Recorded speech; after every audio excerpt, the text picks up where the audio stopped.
listen to this, by winning the award 3 times in the last 3 years, Tagbilaran City is now part of the BCCI's prestigious list of LGU Awards Hall of Fame awardees. May adlaw ka na itong tanan. This is John Gisnel Babayak. This is Jania. And this is Al Moralde. Welcome to Love 161. November 1 karon, All Saints Day. Ug kuyog na to si Dwayne Yap na din ha sa kilid. Ug dinhita mo vlog. Una na tong update, ang atong pagdawat sa Most Business Friendly Award sa Tibok Pilipinas for year 2023. And tututukan na to, nakasud na ta sa Hall of Fame. Hall of Fame tungod kay in 5 years, 3 times in a row na to nga sunod-sunod nakuha ang most business-friendly city in the entire Philippines. Salamat, E.S. Wilsamin, nga mo'y nag-rep ni Press BBM. Salamat kayo, Press BBM and Philippine Chamber of Commerce and Industry. Ug sa tanan nato mga partners in progress sa City Government of Tagbilaran. Kani among ihalad sa tanang Tagbilaranon, Viva Señor San Jose, to God be the glory. Mag-expecta nga tungod aning award, nasud pagyud sa Hall of Fame, mas daghang mga investors ang interesado nga mo put up sa ilang business sa atong syudad sa Tagbilaran. Congratulations, Tagbilaranons. This is our win. The winner is the City Government of Tagbilaran, Bohol, led by Jane Sensoria Cajes Yap. And listen to this, by winning the award 3 times in the last 3 years, Tagbilaran City is now part of the BCCI's prestigious list of LGU Awards Hall of Fame awardees. Ug dito punta sa Island City Mall para sa trick or treat ni Jana ug ni Jabi Yap.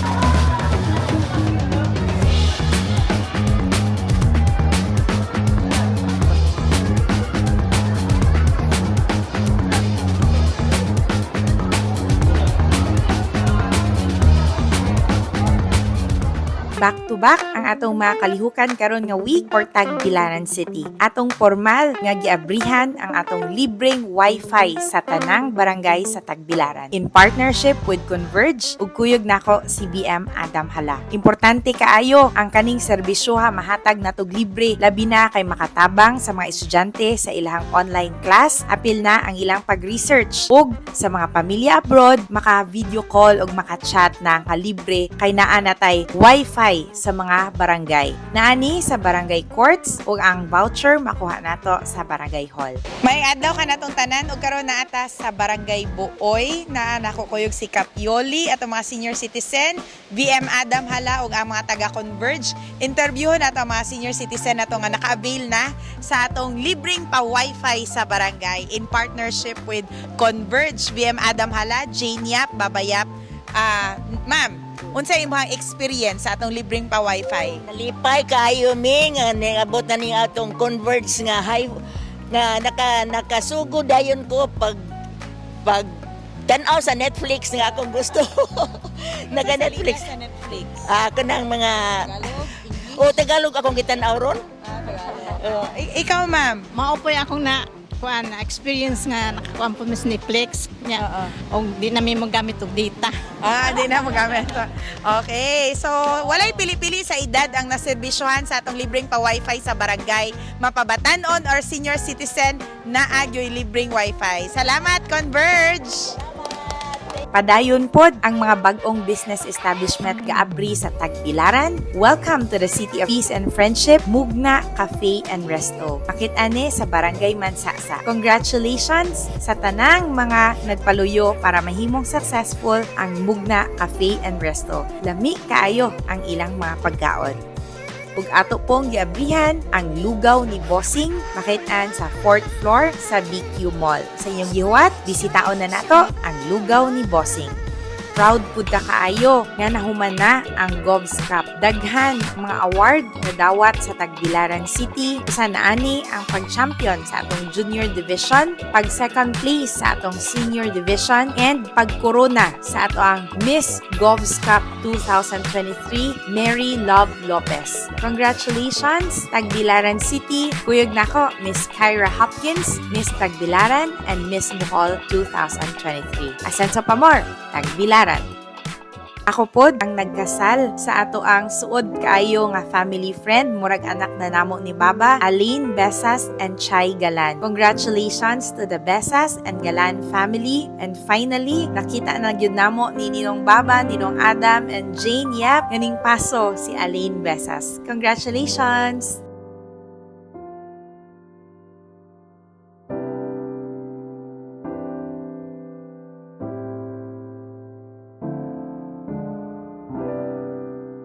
Ako pong pasalamat sa El Shaddai PFCC 39 Bohol Buoy Chapter sa pag-celebrate sa ilang 26th anniversary. Ako kayo na akong kalipay nga nagpadayon ang atong ligong partnership. Rest assured, Jane Yap, Pabayap, magsuporta gyud kapunay sa El Shaddai. Lipay ko kaayo kay karong tuiga face-to-face na ang atong Tagbilaran City College Acquaintance Party. Ug dili lang kay sa acquaintance party kundi nagpakitang gilas pagyod ang atong mga estudyante sa ilang kalain-laing mga talento. Nakita nato nga worth it ang tanang kahago nga giagian para mahimong posible ang libreng edukasyon nga na-enjoy sa Happy Trismeal kabuok mga estudyante karon sa TCC. Congratulations sa TCC Student Board ug sa TCC teachers, teaching and non-teaching staff led by Dr. DM Kagatin. Successful kayo ang atong acquaintance party. Kita pod ang ning corona sa Miss, Mr. and Miss United Nations sa Buoy Elementary School and Buoy South Elementary School. Congratulations sa atong mga gikoronahan. Usa na pod ka digital platform ang ning abre sa Tagbilaran, and we are proud to say that we are the first in the entire Philippines nga ning sud ang SWAC Super App. Akong balikon, SWAC Super App now in Tagbilaran City, Bohol, the first city in the entire Philippines nga ilang introduce ilang digital platform. Pasabot ani pagbayad, pagpalit, pag-deliver, pag-bid, pag-share, naa na makit-an tanan sa SWAC Super App. Congratulations sa mga gapaluyo sa SWAC Super App. Dako kayo ning tabang sa ato mga katawhang Tagbilaranon, labi na kay ako first executive order mauman ang pag-digitalize sa ato ang mga disbursements, collections, and permitting process para mahimong cashless ang transaction, mas mapadali pod ug mahimong accessible sa tanang katawhan sa Tagbilaran. Unsay inyong gihuwat? Download na sa SWAC Super App. Dako pud kaayo na kong pasalamat sa Barangay Ubuhan led by Cap Mary Jane Ruiz kay kuyog ta sa pagselebrar sa ato ang Battle of Ubuhan commemoration. Dako gyud kaayo na kong pasalamat sa liderato sa Barangay Ubuhan Cap Mary Jane Ruiz kay atong gi-celebrate ang Battle of Ubuhan Veterans Day and Captain Salazar Day. Dako kayo ni kontribusyon sa atong syudad sa Tagbilaran, labi na kay si Captain Salazar usa sa mga nangusog para gyud makabot nato ang freedom nga gi-enjoy karon sa mga Tagbilaranons. Diri ko to mga tong vlog, Asenso Pamor, Tagbilaran City. Amping kapunay!